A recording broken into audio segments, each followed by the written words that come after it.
Hi, what's going on everyone? McDonald Bullion here. Thank you for watching another episode of me talking about gold and silver.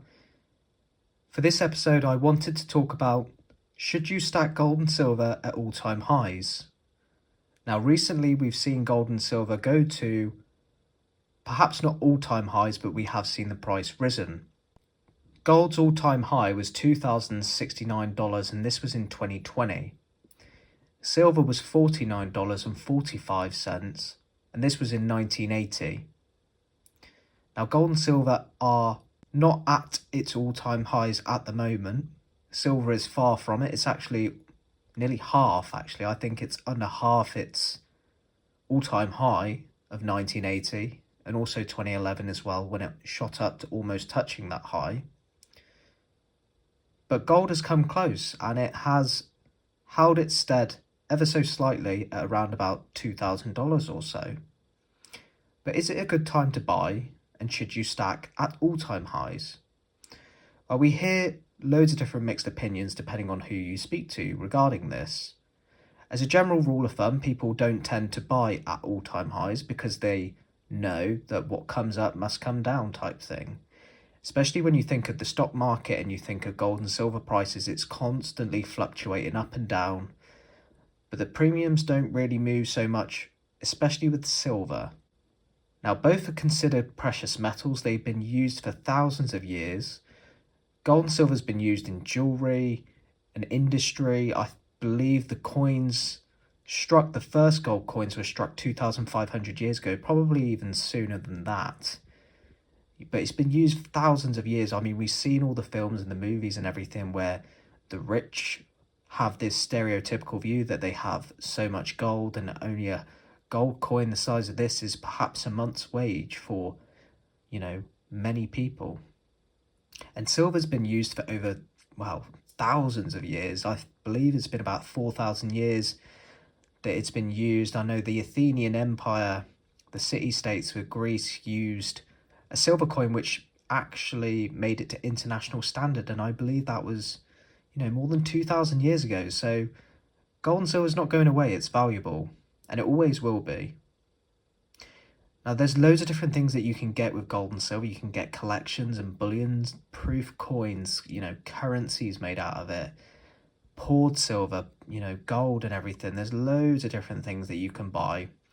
But with these all-time highs and premiums as well, premiums being super high, especially American Silver Eagles, many people are tending to sort of save their money until perhaps the price dips.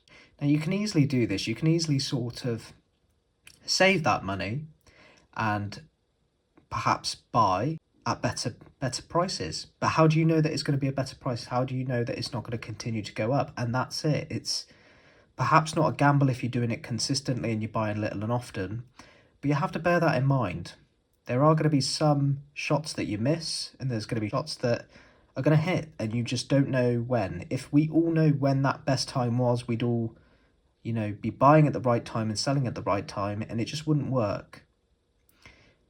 Now, I suppose the good thing with buying gold and silver, even at all-time highs, is many people find it useful when it comes to saving, especially gold. Now, with low premium gold, you can purchase gold at very low premium. I put out a few weeks ago very low premium gold here in the UK, the 20 franc coin. I'll come on to that shortly. That was only at 2.5%. And I mean, if gold goes up on average round about sort of, let's say, 10% a year, approximately, then you're going to recover that premium very quickly. And even if you held it for a year or so, it's going to be better than inflation.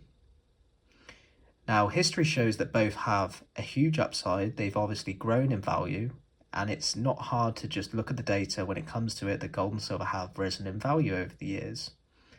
Now, silver has sort of been static for quite a long time in the second part of the 20th century. Obviously, you had your all-time highs in 1980. It was quite static. It only really started shooting up from 2006, and 2011 it almost hit that high of close to $50. And ever since then, it's never really gone back to how it was before. It's always stayed sort of half that value, around about $20 or so. And obviously, I mentioned the last 10 years, it's only grown about 4%, which some would consider as poor. But when you consider it over the last 20 years, it's actually grown 500%. So it just goes to show that precious metals is a longer term option. It's a longer term thing that you need to sort of keep if you are looking at perhaps not losing money. If you want to lose money, then the quickest thing that you can do with silver is buy silver and sell it within a day, or panic sell. So especially when it comes to all-time highs as well, there are many people that I would suggest that would purchase it and perhaps sell it if they feel that they're going to lose money, because they're worried about their money. They don't know how to invest. They don't know what's going to happen to their money, so they try to get rid of it. So I think with going back to should you be buying at all-time highs, I think the best thing that I would not advise, obviously this channel is for entertainment, and I can only give my humble opinions and everything on the situation and what I do, but I believe stacking within your means, buying little and often is probably the best way you can do it. And obviously people mention dollar cost averaging. If you purchase at an all-time high and then end up purchasing when it's crashed or when it's low, over time you should get a good average, and you can keep track of this in an Excel spreadsheet or something, but I should probably save that for another video. But keeping track of your precious metals, how much you pay and everything, can be a really good way of, you know, dollar cost averaging and everything. I know that a lot of people do it. I know it's a really good option that people consider, especially stackers and everything. So they don't really mind paying those high premiums and those high prices, because when it drops, if it gets lower and they pay for those premiums and things as well, then it averages out. Now, just going back onto that high and that, well, just going back onto that low premium gold, there's a bit of low premium gold on at the moment. I think the 2.5% francs, which I mentioned the other day, they've all sold out. You guys have just completely cleared them. I haven't seen another coin as low premium as that. 2.5%, it's absolutely nothing. So they've cleared the shells. They actually stayed up there longer than I thought, to be honest. And I've seen a few people say, well, what's the point in buying something that no one wants and everything? But gold is gold. I completely disagree with that. Any gold coin, as low value, well, as low premium that you can get to its melt value, is going to be a very good option. Even those horrible private mints, which I don't really like, bar the, you know, those good mints from Scottsdale and Engelhard bars, they're great. I really like them. But there's a lot of junk private mints that I would stay clear from. But that's, yeah, if you've been watching my videos, then you know how much I hate those places. But there are a few good private mints, but that's for another video in itself. To sum up, everyone, the cost may be high, you know, the price may be high on this gold and silver. It has dropped a little, but it's for the long game. Precious metals is not for a get-rich-quick scheme. It can be a really good, effective savings for many people, especially gold, low premium gold, keeping that. It rises as well. So just buy consistently, buy within your means if you do want to buy precious metals. And of course, just stack what you like. Just don't go too crazy buying stuff when, you know, you compare to perhaps other people or see really big stacks and everything. Don't get yourself into debt or high interest debt and things like that, because it's just not worth it. Just stack within your means.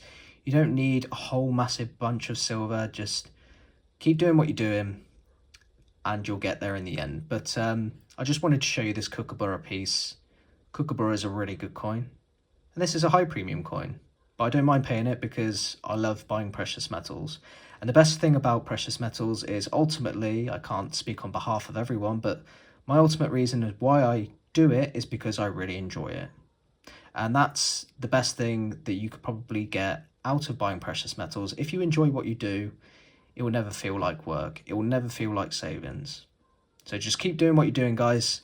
I'd love to hear your thoughts in the comments below. If you do enjoy this content, then please consider subscribing to the channel. If you do enjoy me talking about gold and silver, and of course we've got the giveaway coming soon, that 1,000 subscriber giveaway. I think we're about 25-30 people off that before that video is announced, so stick around for that.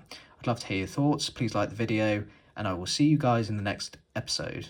Thanks very much. Take care, everyone. Bye bye for now.